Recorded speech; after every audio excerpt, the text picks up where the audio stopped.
Hello, everyone. Welcome to Online Seller UK podcast. My name is Prabhat, your host for Online Seller UK podcast and founder of Online Seller UK. And today I've got Rael with me from Nozzle, and we'll be talking about a very interesting topic about brand building. So, why brand building matters more than ever on Amazon. So, welcome to our podcast, Rael. Yeah, hi. Thanks you so much for having me, Prabhat. It's great to be here. Excellent. So, I think it's good to start with your introduction, please, Rael.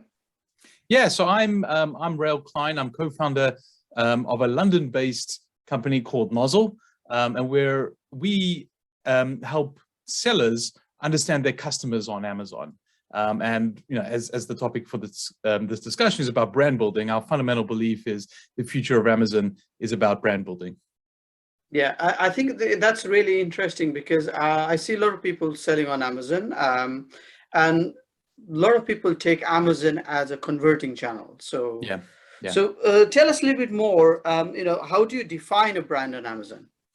Yeah, that's an interesting question because historically it's been very difficult to build a brand on Amazon. I mean, in a legal sense, you don't own the customer relationship, which is typically one of the main, I guess, definitions of what it means to be a brand. But really, if you look at what Amazon's been doing in the last sort of 12 to 18 months, the sort of data and tools that have been released, it is very much about brand building, right? They're giving you information more about your audience and who visits your store, what they do.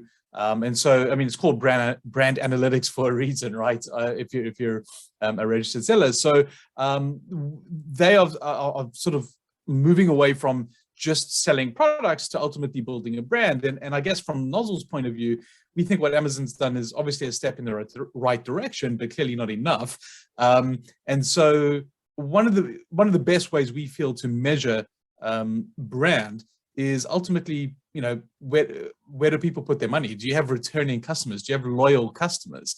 And so for us, it's very much around, let's analyze your customer base on Amazon. How many repeat purchases do you have? When people come and buy for the second, third time, are they buying the same thing? Are they buying a different thing? How long does it take between those purchases? And ultimately, we use all of that information to help craft a brand building strategy to help you win on Amazon, right? I mean, where should you put your money behind certain products that have high repeat order rates, for instance, right? All those sorts of things. I think perhaps that's why they're emphasizing store quite a lot, over the last year. So absolutely.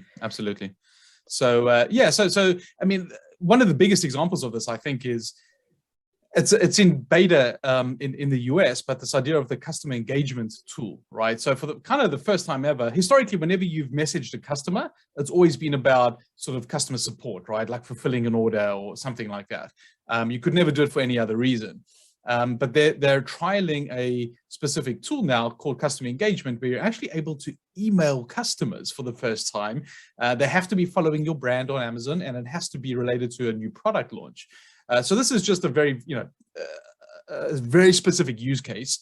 But if you think about if it goes well and they kind of roll it out to different use cases, that could become a really, really big thing about building a brand, right? You're actually able to contact people who follow your brand on Amazon, or have purchased from you historically or anything like that. And so, yeah, we think the winds of change are very much in that direction.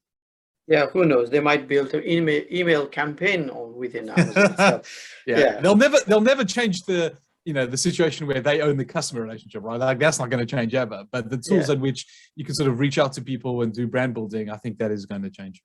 Excellent. No, that's good. So, so I think let's look into some of the strategy and tactics. So, when the retailer launched the product on Amazon, obviously their aim is to convert and so on. So, for somebody who is launching relatively new, who is not well known in the supermarket and all that sort of thing, so what sort of strategies they should use to build their brand within Amazon? Yeah, I think, look, at the end of the day, there's never a substitute for a good product, right? I mean, you can give whatever branding strategy or data-driven approach or whatever. If your product is not good, you don't have a hope, right? So you got to produce something people actually want. So I think a lot of it has to do clearly with let's say the listing and understanding. For us, it always comes down to understanding who's buying from you, understanding your customer. What problem are you solving for them? How are you different to your competitors? What language do they use to describe your product? Like, speak their language, right? And so I think it's perhaps a little bit difficult to do if you're looking to launch your product, but most of that upfront work, I would suggest, comes before you even launch, right? You need to get this product in front of people, get their feedback, think about how they describe your product, use that language in your listing to begin with. And then obviously all your sort of keyword research, if you're going to support it via PPC or even Amazon's DSP, right? If you're going to do all of that sort of stuff. But I think the heavy lifting really, if you're going to launch, comes pre-launch. If you have already launched, 6-12 months down the line, and then you're thinking about also brand building, that's kind of where we fit in a little bit more and have quite a lot of experience, because what we would do is say, okay, let's analyze your products. And for instance, which products have the highest percentage of sales coming from repeat customers, right? These are the products that people are loyal, and they subscribe and save, or whatever it may be. And this is the beginnings of a brand. And we would say, hey, it's these 2 to 3 products. Some of them might be your best sellers, but very often it's not. It's kind of the mid-tier type products, for instance, and say, look, these have tremendous growth potential here because you've got a very loyal following. And if you think about what that means on the other side of the equation, which is how do I acquire new to brand customers? If you've got somebody buying 2, 3, 4 times a year from you, that ultimately means you can spend much more acquiring someone, right? Like, if the total profit per customer over 12 months is, I'm making up numbers, £30 or $30, you can effectively spend £30 or $30 acquiring a new to brand customer if you're willing to break even after 12 months. And that completely changes the landscape, right? In terms of, we all know CPCs are increasing dramatically over the last year. Competition's a lot more fierce. But if you're doing this calculation to say, hey, I thought my break-even ACOS was, I don't know, 20%. Turns out it's 40% if I just wait 6 months. You can go after, a total different set of search terms, things that are perhaps, a lot more expensive, that were possibly out of reach before, but get a hell of a lot of traffic. And so that's how we think about using the data around who's buying your products repeatedly as a starting point for which products to invest in to help build a brand and ultimately, a better and profitable business. Yeah. So what I understand is invest a little bit more to acquire this customer. So invest a bit more upfront. Now, the caveat with that, of course, is do I have the money to do that, right? Because you're saying invest upfront, let's wait 3 months to break even, let's wait 6 months to break even. But often, as we know, a lot of sellers don't have that luxury. They're putting any excess cash into more inventory or, whatever it may be. And so for us, it's a question of, well, you don't have to say start off waiting 6 or 12 months to break even. Just wait 2 to 3 months. If your product is, if on average people buy your product every 30 days or every 60 days, you're selling supplements or pet food or whatever it may be, all you need is for someone to just, buy twice at that purchase cadence. And so it could actually be, instead of breaking even on the first purchase, I can wait 30 days, I can wait 60 days. And even that can just make a huge difference to what your break-even ACOS will be, and totally change your, the focus where you invest in which products. excellent. So you've given us a good tip there. So, okay. So is there anything else you'd want to add for somebody who is new to Amazon, or somebody who has started trading on Amazon and then thinking about what to do next, apart from converting the sales? Yeah. How to... there are probably a couple of things. The first one would be, we think a lot about customer retention rates, right? Because if I have, for instance, and I'm making up numbers, if I have 1,000 people buy the product once from me and I have 150 buy twice from me, my retention rate is 15% ultimately. And what we're saying, and we've actually run all the numbers on this, what we're saying is that if you just get that 15%, just 1% more to 16%, that can result in a 7% increase in profits, like a 7x multiplier. So focusing on getting people to buy twice from you, and that could be via sponsored display ads, that could be via Amazon's DSP about retargeting or remarketing people.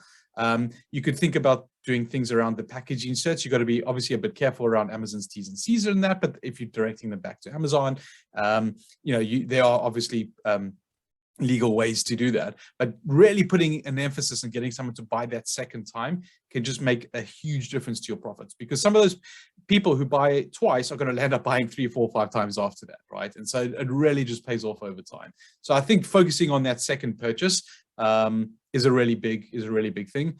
I would think as well, if you're just starting out on Amazon or thinking about starting on Amazon, obviously, I would say this given what I've said here, but really think about products that lend themselves to repeat orders, right? Because you don't have to pay anything the second time they purchase or the third or the fourth time they purchase, right? Yeah. You have to, on the advertising side, you pay once to acquire someone, and then that pays off over 3 or 4 purchases over 12 months. So really thinking smart about what niches you want to play in.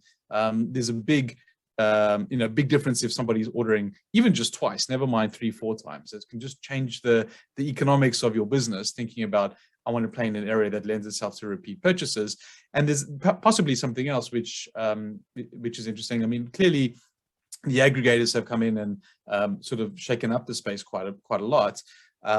If you're worried about playing in an area where aggregators are, perhaps buying a lot of your competitors, and then you're thinking, gosh, how do I compete against this? There's certain categories that aggregators are just not interested in, right? And it could be just because, apparel is usually not that popular.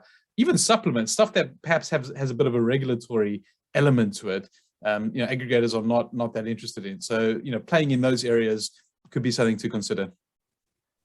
So that's good tips there. So I think we can wrap up now. So before we wrap up, congratulations again for winning the Amazon's Partners Award. Thank you. Very happy with that. I appreciate it. Yeah, I mustn't forget that. Do you want to talk about, so you won the innovation side of things. So do you want to talk a little bit on that? Yeah, absolutely. Thank you. So this is an advertising award, right? So this is a new use case using Amazon advertising. And actually the specific use case is actually around the stuff that I'm talking about. It's thinking about, the second, third, and fourth orders, reevaluating where we put our advertising dollars and invest, and how much we can invest in acquiring a new customer, because we know what happens further down the line, 2, 3, 4 purchases. And so we worked with Buddy and Lola, which is a pet brand, in doing all these calculations, and then refiguring, perhaps not prioritizing their main ASIN, maybe the second ASIN that we think has got stronger repeat purchase or stronger customer retention rates, and really growing it with them. So this is a new use case on Amazon advertising side, based on what happens basically after the ad, right? And so we're just really happy with all of that. It was announced, I think, 2 days ago. Thank you. I appreciate giving me time to explain all that. Yeah, no, that's good. So before we end, so I think it's good for us to know or find out where to reach you if somebody wants to talk a little bit about more of a branding and lifetime value and so on. So over to you. Yeah, absolutely. So LinkedIn is probably the best place. So Rael Klein, Rael Cline. That's probably the best place, or email. So it's just my first name, surname, rael.klein@nozzle.ai. And our website's got a ton of information. There are loads of videos and blogs explaining all this pretty much what I've been speaking about over here. Any questions? Very happy to have a chat. I love the topic. I can talk for it for hours. So yeah. Excellent, no problem. So thank you again, Rael, for your time today, and I'll speak to you soon. All the best. Bye. Brilliant. Thanks for having me. Thanks, Prabhat. Bye. Bye.